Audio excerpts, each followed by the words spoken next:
my jersey, and that was the day that the Celtics played Minnesota, and Minnesota was beating the brakes off the Celtics. I did the halftime speech, and as soon as I finished, Minnesota had come back out on the floor, and the first person that came up to me after I got through speaking was Kevin Garnett. And I talked to him about it on a podcast that I had with him and Paul Pierce. And he just said, man, you act like I didn't know who you were. I said, Kevin, I didn't know. And it was just like really so cool when you think about having a guy who was an MVP in the league come up to you and congratulate you like that. It was shocking. There are so many. Obviously, it's a great weekend to just Google some of the stories about Kevin Garnett.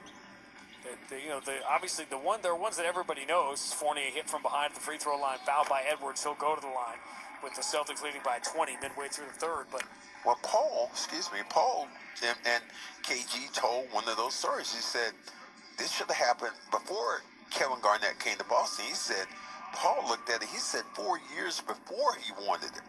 He said he had a game in Minnesota and he was looking at Kevin. He said he was dripping sweat just before the game, and both teams weren't going anyplace, but both teams were playing like they were going to the playoffs.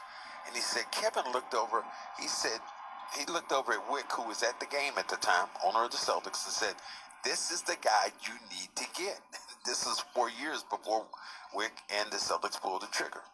So, if you're concerned, Okogie drives and he is fouled on a reach in. Celtics leading 79-58. If your biggest concern was the Celtics having